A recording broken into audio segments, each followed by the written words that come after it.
2024 ఎన్నికలు ప్రారంభము. దానికి సంబంధించిన వేడి మొదలైపోయింది. ఈ ఎన్నికల వేడి మొదలైన సందర్భంలో ప్రస్తుతము వాస్తవానికి గతంలో ఎన్నికలకి ముందు మత ఉద్రిక్తతలు చాలా పెద్ద ఎత్తున ఉండేవి. మతపరమైనటువంటి అల్లర్లు జరిగేవి. 2018 ఆ ప్రాంతంలో ఈ దేశమంతా కూడా కమ్యూనల్ రైట్స్ చేయడానికి ప్రయత్నం జరిగింది. రామనవమి పైన దాడులు జరిగినాయి, హనుమాన్ జయంతి పైన దాడులు జరిగినాయి. ఈ రకమైనటువంటి దాడులతో ఒక ఉద్రిక్త వాతావరణం నెలకొంది. 2019 తరువాత వ్యూహం మారింది. శత్రువు యొక్క వ్యూహం మారింది. శత్రువు మత కల్లోలాలను గనక పాల్పడినట్టయితే కఠినమైన శిక్ష పడుతుందన్నటువంటి విషయాన్ని అర్థం చేసుకున్నాడు. మత కల్లోలాల తరువాత ఈ సీసీటీవీ కెమెరాల ద్వారా, లేకపోతే పోలీసుల దగ్గర ఉన్నటువంటి కెమెరాల ద్వారా ఈ అల్లరి మూకల్ని గుర్తించడం జరుగుతోంది, వాళ్ళని పట్టుకోవడం జరుగుతోంది, వాళ్ళ మీద కేసులు నమోదు చేయడం జరుగుతోంది. చాలా రాష్ట్రాల్లో వాళ్ళు ఏ ఆస్తులనైతే విధ్వంసం చేశారో ఆ విలువైనటువంటి ఆస్తులను వాళ్ళ దగ్గర నుంచి ఆ మొత్తాన్ని రికవర్ చేయడం జరుగుతుంది. దాంతో తెలివిగా వాళ్ళు ఏం చేశారంటే చిన్నపిల్లల చేత దాడులు చేయించడం మొదలుపెట్టారు, మైనర్ల చేత.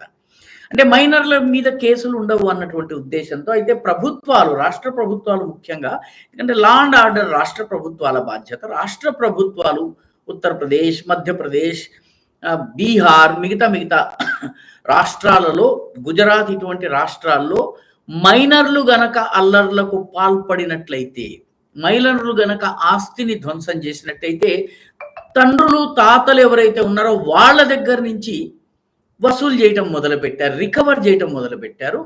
అదేవిధంగా ఈ అల్లర్లు జరిగినటువంటి ప్రదేశాల్లో ఉన్నటువంటి అక్రమ నిర్మాణాలని బుల్డోజర్లతో కొట్టేయడం మొదలుపెట్టారు. దీనితోటి ఈ అల్లరి మూకల మనసులో భయం ప్రారంభమైంది. మత ఉద్రిక్తతల వల్ల, మతపరమైనటువంటి ఘర్షణలకు పాల్పడటం వల్ల, లార్జ్ స్కేల్ అల్లర్లు జరపటం వల్ల లాభం లేదన్నటువంటి విషయం వాళ్ళకి అర్థమైంది. అందుకే 2024 ఎన్నికలకి ముందు మత కల్లోలాలు జరగడం లేదు, మతపరమైనటువంటి అల్లర్లు జరగటం లేదు, దొమ్మి లాంటి సంఘటనలు జరగటం లేదు. లాస్ట్ జరిగినటువంటి దొమ్మి ఒక రకంగా మనం చెప్పాలన్నట్లయితే ఈ జనవరి, ఫిబ్రవరిలో జరిగినటువంటి హల్ద్వానీ సంఘటన. హల్ద్వానీలో ఒక అక్రమ మసీదుని కూల్చినప్పుడు అల్లరికి పాల్పడ్డారు, విధ్వంసానికి పాల్పడ్డారు. మొత్తం ఆ ఏరియాలో ఉన్నటువంటి అక్రమ కట్టడాలని తొలగించటము, ఆ తర్వాత వాళ్ళు చేసిన విధ్వంసం యొక్క కాస్ట్ని వాళ్ళ దగ్గర నుంచి రికవర్ చేయడం జరిగేటప్పటికీ లైన్లోకి రావడం జరిగింది. కాబట్టి ఇప్పుడు 2024 ఎన్నికలకి ముందు మత ఉద్రిక్తతల్ని పెంచడానికి మత కల్లోలాలు పనికిరావన్నటువంటి విషయం వాళ్ళకి అర్థమైంది. మత కల్లోలాలు పనికి రాకపోతే ఏమి మార్గం ఏంటంటే సబ్ థ్రెషోల్డ్ లెవెల్లో, సబ్ థ్రెషోల్డ్ అంటే మతపరమైనటువంటి అల్లరి స్థాయికి పోకుండా, దొమ్మి స్థాయికి, లూటి దహనాల స్థాయికి పోకుండా పొడి చేయటము, ఇంట్లోకి వచ్చేసేసి 2-3 కత్తితో ఇది చంపేయటము, వీడు పిచ్చివాడు లేదో ఎక్కడన్నా ఏదన్నా ఒక దేవాలయానికి సంబంధించిన రథాన్ని తగలబెట్టడము, ఈ రకమైనటువంటి ఇన్సిడెంట్లకు పాల్పడటం.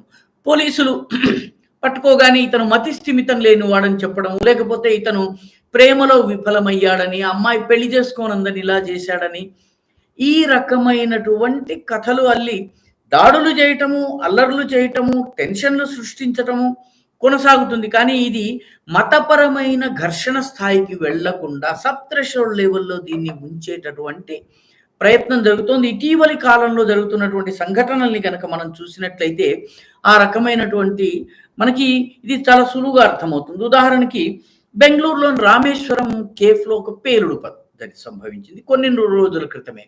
మొదట్లో అక్కడ ప్రభుత్వము దీనిని సిలిండర్ బ్లాస్ట్గా చెప్పే ప్రయత్నం చేసింది. తరువాత ఎప్పుడైతే ఇది సిలిండర్ బ్లాస్ట్ అని చెప్పడం కష్టమైపోయిందో, లేదు ఇది ఎవరో బాంబు పెట్టారన్నటువంటి విషయాన్ని చెప్పారు. తరువాత ఇప్పుడు బయటపడుతున్నది ఏంటంటే అబ్దుల్ మతీన్ తాహా, ముసవిర్ హుసేన్ షాజిబ్ అనేటటువంటి 2 బాంబు పెట్టి బెంగళూరు నడిబొడ్డులో ఉన్నటువంటి ఈ రామేశ్వరం కేఫ్లో ఈ పేలుడికి పాల్పడ్డారు. అంటే ఉద్రిక్తత పెరగాలి, అల్లర్లు జరగాలి. పరస్పరం ఒక వర్గం పట్ల మరొక వర్గానికి అవిశ్వాసం పెరగాలన్నటువంటి ప్రయత్నము. అంతకు ముందే ఈ రామేశ్వరం కేవ్ సంఘటన జరగడానికి ముందే గత శివరాత్రి నుంచి శివరాత్రికి కోయంబత్తూరులో మందిరం ముందు వచ్చే భక్తులను చంపేందుకు పేలుడు పదార్థాలతో నిండినటువంటి కార్‌ని అమరుస్తూ ఉగ్రవాది చనిపోయాడు. అతని ఇంట్లో సోదాలు చేస్తే మరొక 5గురు దొరికారు. ఈ మొత్తము కుంభకోణము బయటపడింది.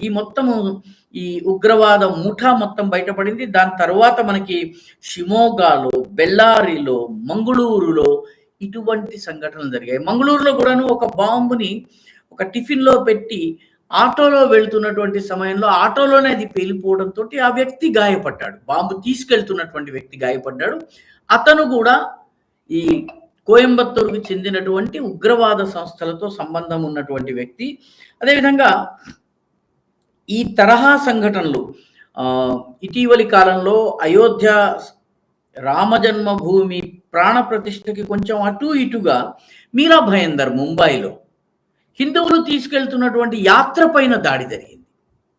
హిందువుల శోభాయాత్ర జై శ్రీరామ్ యాత్ర పైన దాడి జరిగింది. ఇది మా ఏరియాలోకి మీరు రావడానికి వీల్లేదన్నారు. నిజానికి ఆ తరువాత పోలీసులు అక్కడ రంగ ప్రవేశం చేశారు, దుష్ట శక్తుల్ని అరెస్ట్ చేశారు, అణిచివేశారు, అక్రమ కట్టడాల్ని తొలగించారు. మొత్తం మీద అక్కడ పరిస్థితి మీరా భయందర్ ముంబై దగ్గర ఉంటుంది, ముంబై అవుట్స్కర్ట్స్లో ఉంటుంది, అది అదుపులోకి వచ్చింది. అదేవిధంగా హల్ద్వానీ ఇందాకే మనం మాట్లాడుకున్నాం, ఇవన్నీ కూడా జనవరి ఫిబ్రవరిలో జరిగినటువంటి సంఘటన. అంతకు ముందు 2023లో రాజస్థాన్లోని పహునా కావచ్చును, హర్యానాలో ఉన్నటువంటి నూహ్ అంటే మేవాట్ ప్రాంతంలో ఉన్న నూహ్ కానీ అల్లర్లు చేసేందుకు ప్రయత్నం జరిగింది. అంటే ఎన్నికలు సమీపిస్తున్న సమయంలో ఏదో ఒక రకంగా ఉద్రిక్తతల్ని పెంచే ప్రయత్నం. అయితే ఈ ఉద్రిక్తతలు మత కల్లోలాల స్థాయికి వెళ్ళకూడదు. ఎందుకంటే మత కల్లోలాలు 2-3 రోజులు గనక కొనసాగితే మత అల్లర్లకు పాల్పడ్డటువంటి మతోన్మాద జెహాదీ శక్తులకు నష్టం జరుగుతుంది. అందుకని ఇది ఆ స్థాయికి వెళ్లకుండా కంట్రోల్ చేయటము.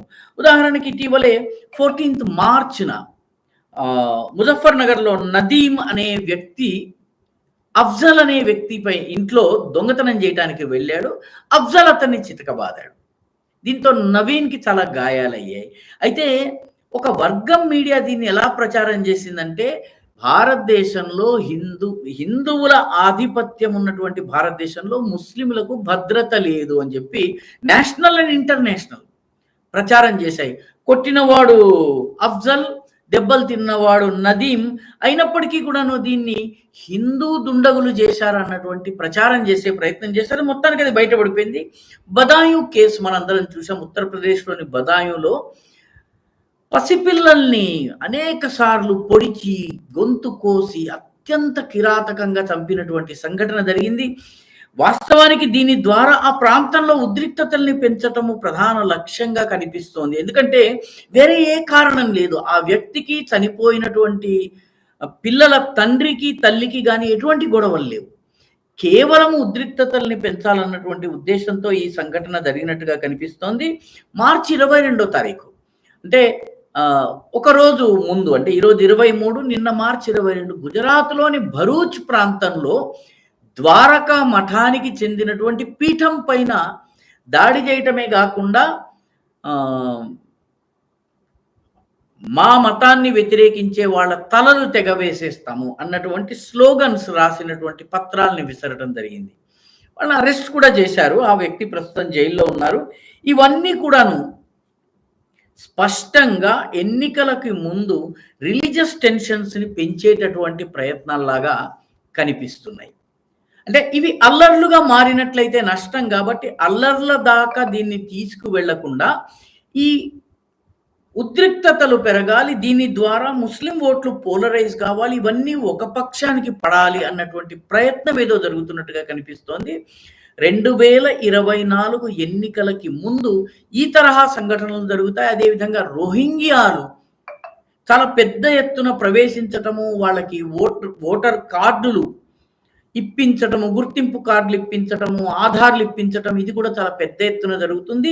2-3 నెలల క్రితమే మనకి ఐసిస్కి సంబంధించినటువంటి గ్రూప్స్ ఒకటి పుణేలో పట్టుబడింది, ఒకటి బీహార్‌లో పట్టుబడింది, ఒకటి మంగుళూరు ప్రాంతంలో పట్టుబడింది. ఈ మొత్తం టీమ్స్ పెద్ద ఎత్తున అల్లర్లను సృష్టించేటటువంటి ప్రయత్నం చేస్తోంది. సబ్ థ్రెషోల్డ్ లెవెల్‌లో అల్లర్లు చేసే టటువంటి ప్రయత్నము చేస్తోంది. కాబట్టి 2024 ఎన్నికలు సమీపిస్తున్న కొద్దీ ఈ తరహా అల్లర్లు జరుగుతాయి. ఈ తరహా ఈ దేశంలో ఒక వర్గం గొంతు నొక్కేసే ప్రయత్నం ఏదో జరుగుతోందని అంతర్జాతీయ సంస్థలు కూడా అల్లర్లు చేస్తాయి. రాకాలోకంలో నిన్న మొన్న 2 రోజులు కూడా 2 వీడియోలు పెట్టడం జరిగింది. ఏ రకంగా అంతర్జాతీయ ఒపీనియన్ సర్వే సంస్థలు ఈ దేశంలో ప్రజాస్వామ్యం లేదు, ఈ దేశంలో ప్రజలకు స్వేచ్ఛ లేదు, ఈ దేశంలో ప్రజలు సంతోషంగా లేరని చెప్పి రకరకాల నివేదికల్ని తీసుకొస్తున్నారు. నిన్న అరవింద్ కేజ్రీవాల్ అరెస్ట్ అయితే కూడాను జర్మనీ మాట్లాడింది. ఆఫ్ ఆల్ నేషన్స్, జర్మనీలో రైతులు సమ్మె చేయడానికి వెళితే రైతుల వాహనాలని కన్ఫిస్కేట్ చేసి వాళ్ళని జైళ్లలో కుక్కేసి ఏ రకమైన హక్కులు వాళ్ళకి లేకుండా వాళ్ళ పత్రాలన్నీ స్వాధీనం చేసుకున్నటువంటి సంఘటన జరిగింది. ఆ జర్మనీ అరవింద్ కేజ్రీవాల్ గురించి మాట్లాడుతుంది. అంటే ఓవరాల్గా 2024 ఎన్నికలు సమీపించే కొద్దీ ఇటువంటి అంతర్జాతీయ ప్రయత్నాలు, దేశం లోపల ప్రయత్నాలు పెద్ద ఎత్తున జరగబోతున్నాయి అన్నది మనం అర్థం చేసుకోవాలి. ముఖ్యంగా ఆమ్ ఆద్మీ పార్టీకి చెందినటువంటి కీలకమైనటువంటి నేత ప్రస్తుతం విదేశాల్లో పర్యటిస్తున్నాడు, రాఘవ్ చడ్డా. కంటి ఆపరేషన్ అని చెప్తున్నారు కానీ ఆయన కలుస్తున్నటువంటి వ్యక్తుల్ని చూస్తే వీళ్ళందరూ కూడాను జార్జ్ సోరోస్ గ్రూప్కి చెందినటువంటి వ్యక్తుల్ని కలుస్తున్నారు. కాబట్టి అరవింద్ కేజ్రీవాల్ అరెస్ట్‌కి, రాఘవ్ చడ్డా కలుస్తున్నటువంటి వ్యక్తులకి జర్మనీ ఇచ్చినటువంటి స్టేట్మెంట్‌కి ఏదో లింక్ ఉన్నది అన్నటువంటి అనుమానం కలుగుతోంది. కాబట్టి 2024 ఎన్నికలు సమీపించే కొద్దీ ఇటువంటి సంఘటనలు జరిగేటటువంటి ప్రమాదం ఉంది. కాబట్టి దేశవాసులు దీన్ని గుర్తించాల్సిన అవసరం ఉంది. దీనిని అర్థం చేసుకోవలసిన అవసరం ఉంది. ఈ తరహా అల్లర్లను పెరగకుండా ఇటువంటి వాటిని అరికట్టే విషయంలో రాష్ట్ర ప్రభుత్వాలు దృఢంగా వ్యవహరించవలసినటువంటి అవసరం ఉంది. మీడియాలోని ఒక వర్గం అయితే చాలా పెద్ద ఎత్తున ప్రయత్నం చేస్తోంది. ఇవన్నిటిని కూడా అర్థం చేసుకుని ప్రజలు తమ విజ్ఞతతో వ్యవహరించవలసినటువంటి సమయం వచ్చింది.